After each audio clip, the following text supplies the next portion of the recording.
Hello मेरे दोस्तों, स्वागत है आप सभी का आपके अपने YouTube channel SS study material. तो ये बीबीएम के यूनिवर्सिटी का जिनका ज्योग्राफी मेजर पेपर है, उनका जो अभी एग्ज़ाम होने वाला है सेमेस्टर 2 का 19 तारीख से, उसके लिए ये क्वेश्चन है। ठीक है, इससे पहले कई क्वेश्चन करा दिए गए हैं, ये आपका दूसरा तीसरा क्वेश्चन है।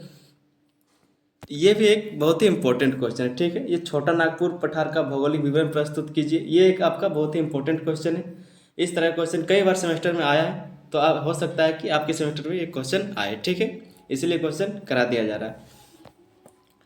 ये आपका जिनका ज्योग्राफी मेजर पेपर है, उनका जो मेजर पेपर 2 है उनका क्वेश्चन है। ठीक है, जो मेजर पेपर 3 वो आपका प्रैक्टिकल होने वाला है, तो प्रैक्टिकल का तैयारी हम लोग एग्जाम के बाद करेंगे। ठीक है, तो समझते हैं क्वेश्चन को। इससे पहले दोस्तों, अगर आप लोग चैनल पर नए हैं तो चैनल को सब्सक्राइब कर लीजिए, और वीडियो अच्छा लगे तो वीडियो को लाइक कीजिएगा। और ये जो वीडियो है ये अपने दोस्तों तक भी शेयर कीजिए, जो आपके व्हाट्सएप ग्रुप हैं, जो आपने पढ़ने के लिए बनाया है, या फिर जो भी आपका स्टडी ग्रुप है वहाँ पर इसको शेयर कीजिए, ताकि वे लोग भी अच्छे से तैयारी कर सके। ठीक है, तो चलिए आइए क्वेश्चन को समझते हैं।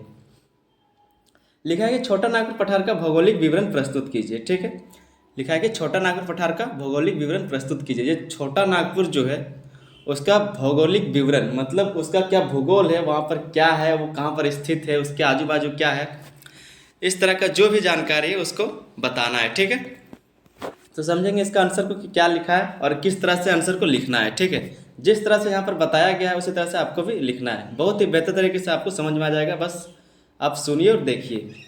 लिखा है कि छोटा नागपुर पठार भारत में पूर्वी हिस्से में स्थित एक महत्वपूर्ण भौगोलिक क्षेत्र है, जो मुख्य रूप से झारखंड राज्य के हिस्से में आता है। यह पठार भारतीय प्रायद्वीप का एक हिस्सा है और कई नदियां, खनिज संसाधनों तथा वनों से समृद्ध है। इसका भौगोलिक महत्व बहुत अधिक है और यह क्षेत्र खनिज संपदा, वन्य जीवों और प्राकृतिक सौंदर्य के लिए प्रसिद्ध है। बोला जा रहा है कि जो छोटा नागपुर पठार है वो कहाँ है, पूर्वी हिस्से में स्थित है। ठीक है, और इसका जो अधिकतर भाग है वो कहाँ है, झारखंड राज्य में। ठीक है, आगे लिखेगा यह पठार प्रायद्वीपीय का हिस्सा है। प्रायद्वीपीय भाग का हिस्सा है, मतलब प्रायद्वीपीय जो भारत का बात हो रहा है ये यहाँ का बात हो रहा है। ठीक है, ऐसे हम लोग का भारत है, तो ये जो नीचे का पार्ट है इधर का बात किया जा रहा है। आगे लिखा है कि इसमें कई नदियाँ, खनिज संसाधनों तथा वनों से क्या है, समृद्ध है। इसका भौगोलिक महत्व बहुत अधिक है, क्योंकि यहाँ पर जो जितना भी खनिज निकलता है भारत में बहुत जगह पर इसका यूज होता है। ठीक है, अधिकतर जो भी खनिज है यहीं से, झारखंड से ही जाता है, छोटा नागपुर पठार से। आगे लिखा है कि यह क्षेत्र खनिज संपदा, वन्य जीवों और प्राकृतिक सौंदर्य के लिए भी प्रसिद्ध है। यहाँ पर वन्य जीव भी रहते हैं, खनिज संपदा से तो है ही, और इसके बाद क्या है कि प्राकृतिक सौंदर्य, जो देखने लायक दृश्य, जो देखने लायक जगह है वो भी यहाँ पर है। ठीक है, आगे समझते हैं क्या लिखा है। आगे इसका स्थिति लिखा हुआ है। ठीक है, क्या है, स्थिति और विस्तार। ये जो छोटा नागपुर पठार है वो कहाँ कहाँ तक फैला है और यहाँ किस जगह पर ये स्थित है। तो ये जो आप पढ़ रहे हैं छोटा नागपुर पठार के बारे में, ये सबसे इम्पोर्टेंट पॉइंट आपका हो गया। आप इसके बारे में जब लिखे थोड़ा सा, उसके बाद जब आप ये पॉइंट लिखेंगे इसका स्थिति और विस्तार को, तो ये देखने में बहुत ही सुंदर लगेगा और इस तरह से आपको नंबर मिलेगा। ठीक है, इसलिए ये पॉइंट बहुत इंपॉर्टेंट है, इसको लिखना जरूरी है। लिखा है कि छोटा नागपुर पठार भारत के पूर्वी भाग में स्थित है और यह मुख्य रूप से झारखंड राज्य तक फैला हुआ है। क्या है कि जो छोटा नागपुर पठार है ये भारत के पूर्वी भाग में स्थित है और मुख्य रूप से कहाँ, झारखंड राज्य में फैला हुआ है। ठीक है, लेकिन इसके कुछ हिस्से पश्चिम बंगाल, बिहार, छत्तीसगढ़ और ओडिशा में भी स्थित है। इसका विस्तार लगभग 65,000 वर्ग किलोमीटर क्षेत्र में फैला हुआ है। कितना, 65,000 वर्ग किलोमीटर में, और साथ ही पश्चिम बंगाल, बिहार, छत्तीसगढ़ और ओडिशा में भी इसका क्या है, विस्तार है। ठीक है, समझते हैं कि इसके पूर्व, पश्चिम, उत्तर, दक्षिण में क्या है। सबसे पहले उत्तर में लिखा हुआ है कि गंगा के मैदानी क्षेत्र से घिरा हुआ है। उत्तर में जो है छोटा नागपुर पठार, उसके उत्तर में गंगा का मैदानी क्षेत्र है। ठीक है, दक्षिण में क्या है, सबलपुर, जो ओडिशा में पड़ता है, की ओर से विस्तारित है। ठीक है, दक्षिण में सबलपुर है। पूर्व में पश्चिम बंगाल के रानीगंज क्षेत्र तक फैला हुआ है। ये जो छोटा नागपुर पठार है पूर्व में पश्चिम बंगाल में जो रानीगंज क्षेत्र है वहाँ तक फैला हुआ है। फिर है पश्चिम में, ठीक है, पश्चिम में कहाँ, मध्य प्रदेश और छत्तीसगढ़ की ओर फैला हुआ है। ये मध्य प्रदेश और छत्तीसगढ़ की तरफ फैला हुआ है, पश्चिम साइड। ठीक है, तो ये आपका स्थिति हो गया और विस्तार, ये पॉइंट आप जरूर लिखिए। आगे समझते हैं, आगे दूसरा पॉइंट लिखा हुआ है भूगर्भीय संरचना। ठीक है, क्या लिखा है कि छोटा नागपुर पठार भूगर्भीय दृष्टि से एक पुराना और स्थिर क्षेत्र है, जो गोंडवाना काल का हिस्सा है। बोला जा रहा है कि जो छोटा नागपुर पठार है वो भूगर्भीय दृष्टि से एक पुराना और स्थिर क्षेत्र है, ठीक है, जो गोंडवाना काल का हिस्सा है। गोंडवाना काल का मतलब क्या बोला जा रहा है कि जो हम लोग का पृथ्वी था वो पहले इस तरह से था और जो जमीन था वो इस तरह से था, ठीक है। और इधर जो था ये महासागर था जिसको बोला जाता था पैंथालासा। इसको बोलते थे पैंथालासा, यहाँ पर लिखाएगा नहीं तो आप सुन लीजिए कि इसको पैंथालासा बोलते थे। और ये जो भूमि वाला भाग है उसको बोलते थे पेंजिया, ठीक है। तो ये जो पेंजिया टूटा तो ऊपर का जो भाग था वो बन गया अंगारा लैंड, ठीक है। और जो नीचे का भाग था ये आपका है गोंडवाना लैंड। तो ये जो गोंडवाना लैंड जो आपका अफ्रीका भी गोंडवाना लैंड में ही आता था। तो जो अफ्रीका से टूटा हुआ भाग जाके एशिया वाले भाग में जो हम लोग का भारत का उत्तरी भाग है, ठीक है, वहाँ पर जब टकराया था तो जो टकराया हुआ भाग है जो यहाँ से टूट के गोंडवाना लैंड से टूट के गया था अंगारा लैंड की तरफ, इसीलिए यहाँ पर बताया जा रहा है कि ये जो गोंडवाना काल का हिस्सा है, ठीक है, इसीलिए ये यहाँ पर बोला जा रहा है। आगे समझते हैं। आगे लिखा है कि यह पठार मुख्य रूप से प्राचीन आग्नेय और कायांतरित चट्टानों से बना हुआ है। क्या है कि यह जो पठार है वो मुख्य रूप से किससे, प्राचीन आग्नेय और कायांतरित चट्टानों से बना हुआ है, जिसमें ग्रेनाइट, बेसाल्ट और नीस प्रमुख है। इस क्षेत्र में खनिज संपदा की भरमार है। लोहे, क्या लिखा है कि जैसे लोह अयस्क, कोयला, बॉक्साइट, मैग्नीज, तांबा और अभ्रक, इस तरह का जो खनिज संपदा है इससे भरपूर है, ठीक है। आगे समझते क्या लिखा है। आगे तीसरा भी लिखा है उप विभाजन, ठीक है। अब ये जो छोटा नागपुर पठार है इसका क्या क्या उप विभाग है, उप विभाजन कैसे हुआ है इसका उसको समझेंगे। सबसे पहले लिखा है कि छोटा नागपुर पठार को 3 मुख्य उपभागों में विभाजित किया जा सकता है। ये जो छोटा नागपुर पठार है इसको मुख्य जो उसके उप विभाग है इसमें कैसे बांटा गया। सबसे पहला है रांची का पठार, ठीक है, दूसरा में क्या है हजारीबाग का पठार और तीसरा कोडरमा और पलामू का पठार। तो ये जो है मुख्य भाग है, ठीक है। हम लोग सबसे पहले समझेंगे रांची के पठार को। लिखा है कि यह पठार का सबसे प्रमुख हिस्सा है और इसकी ऊंचाई लगभग 600 से 700 मीटर है। ये जो रांची का पठार है ये छोटा नागपुर पठार का सबसे मुख्य हिस्सा है, ठीक है, मुख्य भाग है। और इसका जो ऊंचाई है ये 600 से 700 मीटर तक का पठार का ऊंचाई है, ठीक है। आगे लिखा है कि यह क्षेत्र झारखंड की राजधानी रांची के चारों ओर फैला हुआ है। ये जो क्षेत्र है ये झारखंड का जो राजधानी है रांची, इसके चारों ओर फैला हुआ है, ठीक है। अब समझेंगे हम लोग हजारीबाग के पठार को। लिखा है कि यह क्षेत्र रांची पठार के उत्तर में स्थित है और यहाँ की औसत ऊंचाई लगभग 600 मीटर है। ये जो हजारीबाग का पठार है ये रांची के पठार से उत्तर में स्थित है, ठीक है। और यहाँ का जो औसत ऊंचाई है इस पठार का वो है 600 मीटर, ठीक है। आगे लिखा है कि यह क्षेत्र भी खनिज संसाधनों से समृद्ध है, ठीक है भाई। यह जो क्षेत्र है बताया जा रहा है कि यह भी खनिज से समृद्ध है, ठीक है, खनिज संसाधन से समृद्ध है। फिर है पलामू का पठार, ठीक है, और कोडरमा और पलामू का पठार। लिखा है कि यह छोटा नागपुर पठार का पश्चिमी हिस्सा है और यहाँ की ऊंचाई कम है। क्या है कि ये जो है छोटा कोडरमा और पलामू का पठार ये छोटा नागपुर पठार का पश्चिमी हिस्सा है और अपेक्षाकृत रांची और हजारीबाग का जो पठार है इससे अपेक्षाकृत क्या है, कम ऊंचा है, ठीक है। आगे है कि यह क्षेत्र कोयला खदानों और अभ्रक के लिए प्रसिद्ध है। यह जो क्षेत्र है कोडरमा और पलामू वाला पठार ये कोयला खदान और अभ्रक के लिए क्या है, प्रसिद्ध है, ठीक है। आगे समझते हैं आगे क्या लिखा है।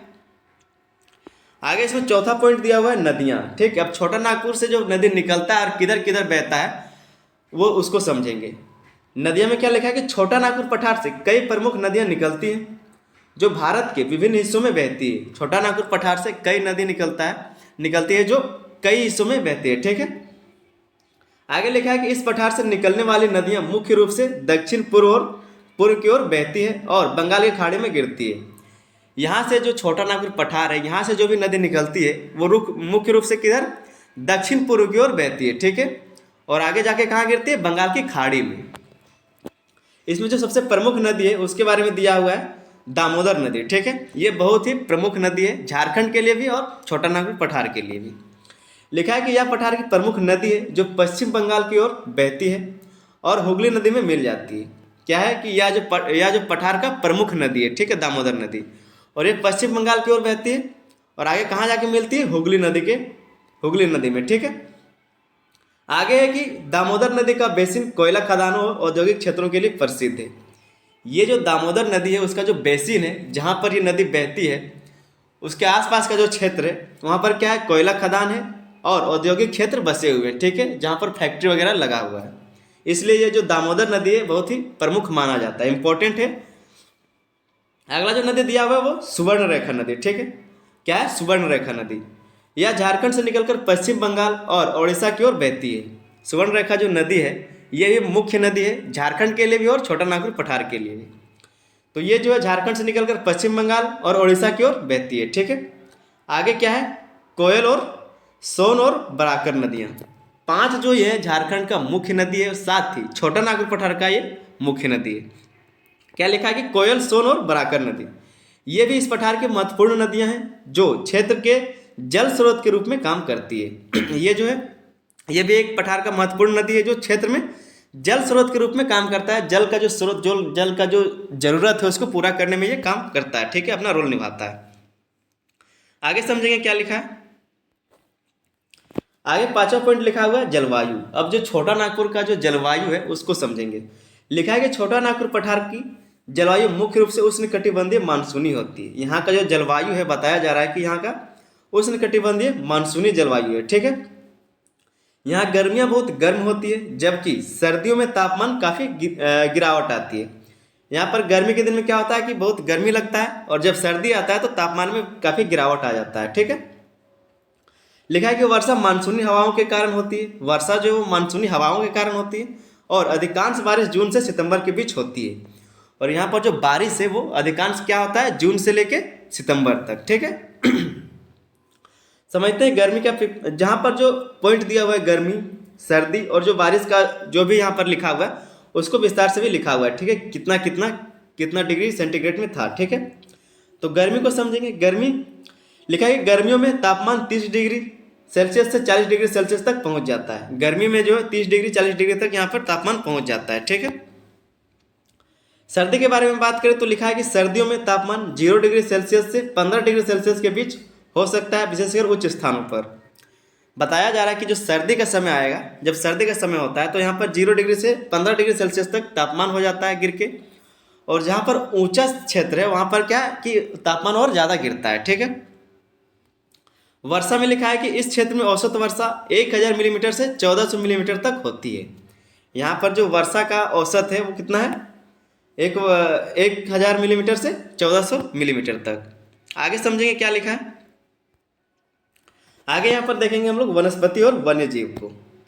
यहाँ के वनस्पति को समझेंगे और यहाँ के वन्य जीवों को। लिखा है कि छोटा नागपुर पठार घने वनों से आच्छादित है। क्या है कि जो छोटा नागपुर पठार है वहाँ पर घने वन पाए जाते हैं जिनमें साल, सागवन, बांस और अन्य वृक्ष प्रमुख मात्रा में पाए जाते हैं।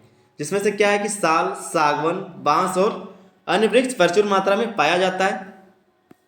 इस क्षेत्र में विविध वन्य जीव भी पाए जाते हैं। यहाँ पर विविध मतलब है कि अलग अलग, ठीक है। तो कई तरह के वन्य जीव भी पाए जाते हैं जिनमें से मुख्य क्या है कि हाथी, बाघ, हिरन और विभिन्न पक्षियों की प्रजातियां शामिल हैं। क्या लिखा है कि इस क्षेत्र में विविध वन्य जीव भी पाए जाते हैं जिनमें हाथी, बाघ, हिरन और विभिन्न पक्षियों की प्रजातियां शामिल हैं। यहाँ के वन झारखंड के वन्यजीव अभयारण्यों और राष्ट्रीय उद्यानों का हिस्सा है जिनमें पलामू टाइगर रिजर्व प्रमुख है। यहाँ पर जो राष्ट्रीय उद्यान है यहाँ पर सबसे प्रमुख क्या है?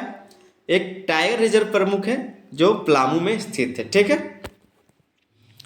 यह आपका वनस्पति और वन्यजीव के बारे में लिखा हुआ था। आगे हम लोग समझेंगे। 7वां पॉइंट लिखा हुआ है खनिज संपदा, ठीक है। दोस्तों जिस तरह से मैंने यहाँ पर पॉइंट बना बना के लिखा है उसी तरह से आपको भी लिखना है पॉइंट बना बना के, तभी आपको एग्जाम में अच्छा नंबर मिलेगा, ठीक है। आपको ध्यान से वीडियो देखना है, वीडियो को स्किप नहीं करना है, तभी आपको समझ में आएगा।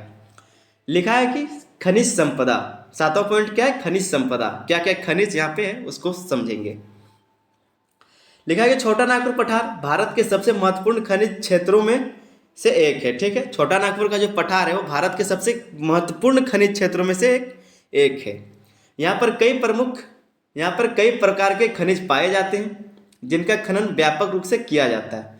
यहाँ पर जो है छोटा नागपुर पठार में कई प्रकार के खनिज पाए जाते हैं जिनका व्यापक रूप से खनन होता है, ठीक है। बहुत ज़्यादा मात्रा में यहाँ पर खनन होता है। यह क्षेत्र लौह अयस्क, कोयला, तांबा, मैग्नीज और अभ्रक के लिए प्रसिद्ध है। यहाँ पर जो है जो प्रचुर मात्रा में पाया जाता है जैसे लौह अयस्क हो गया, कोयला हो गया, आपका तांबा, मैग्नीज और अभ्रक, इस तरह का जो खनिज संसाधन है वो पर प्रचुर मात्रा में पाया जाता है। इसमें कोयला भी पॉइंट लिखा है, कोयला खदान है, ठीक है। लिखा है कि दामोदर घाटी क्षेत्र भारत का प्रमुख कोयला उत्पादन क्षेत्र है जो इस पठार का हिस्सा है। दामोदर घाटी क्षेत्र में हम लोग पीछे भी बात की कि जो दामोदर का बेसिन है, दामोदर नदी का, वहाँ पर जो है कोयला का क्षेत्र है, ठीक है, वहाँ कोयला निकाला जाता है। वही बोला जा रहा है कि दामोदर घाटी क्षेत्र भारत का प्रमुख कोयला उत्पादन क्षेत्र है जो इस पठार का हिस्सा है, ठीक है। लौह अयस्क में क्या लिखा है कि सिंहभूम जिला लौह अयस्क के विशाल भंडार के लिए प्रसिद्ध है। ये जो आपका सिंहभूम जिला है ये लौह अयस्क के लिए क्या है, विशाल भंडार के लिए प्रसिद्ध है। अभ्रक कहाँ पाया जाता है, तो कोडरमा और गिरिडीह क्षेत्र में अभ्रक का उत्पादन होता है। क्या लिखा है कि कोडरमा और गिरिडीह क्षेत्र में अभ्रक का उत्पादन होता है, ठीक है। तो ये आपका कुछ खनिज के बारे में दिया हुआ है कि किस क्षेत्र में इसका विस्तार है, ठीक है। उसके बाद दोस्तों लिखा है 8वां पॉइंट, आर्थिक और सामाजिक महत्व।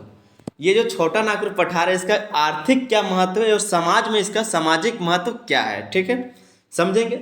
लिखा है कि छोटा नागपुर पठार क्षेत्र का प्रमुख आर्थिक आधार खनिज उत्पादन, कृषि और उद्योग है।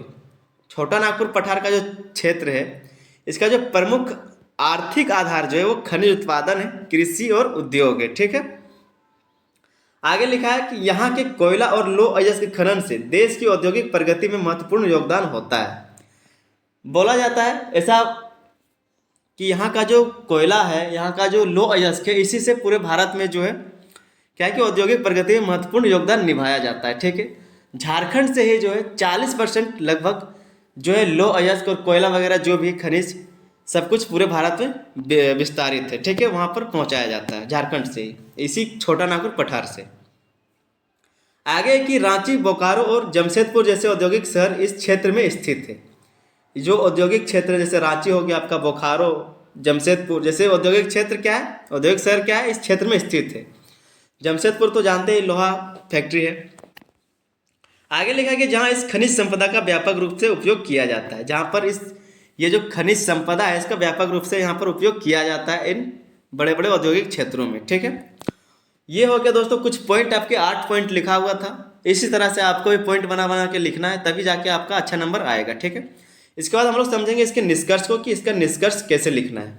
निष्कर्ष में लिखा जाता है जो भी हमने पढ़ा, जो भी हमको समझ में आया इस चीज़ के बारे में उसको लिखना पड़ता है, उसी को बोलते हैं निष्कर्ष।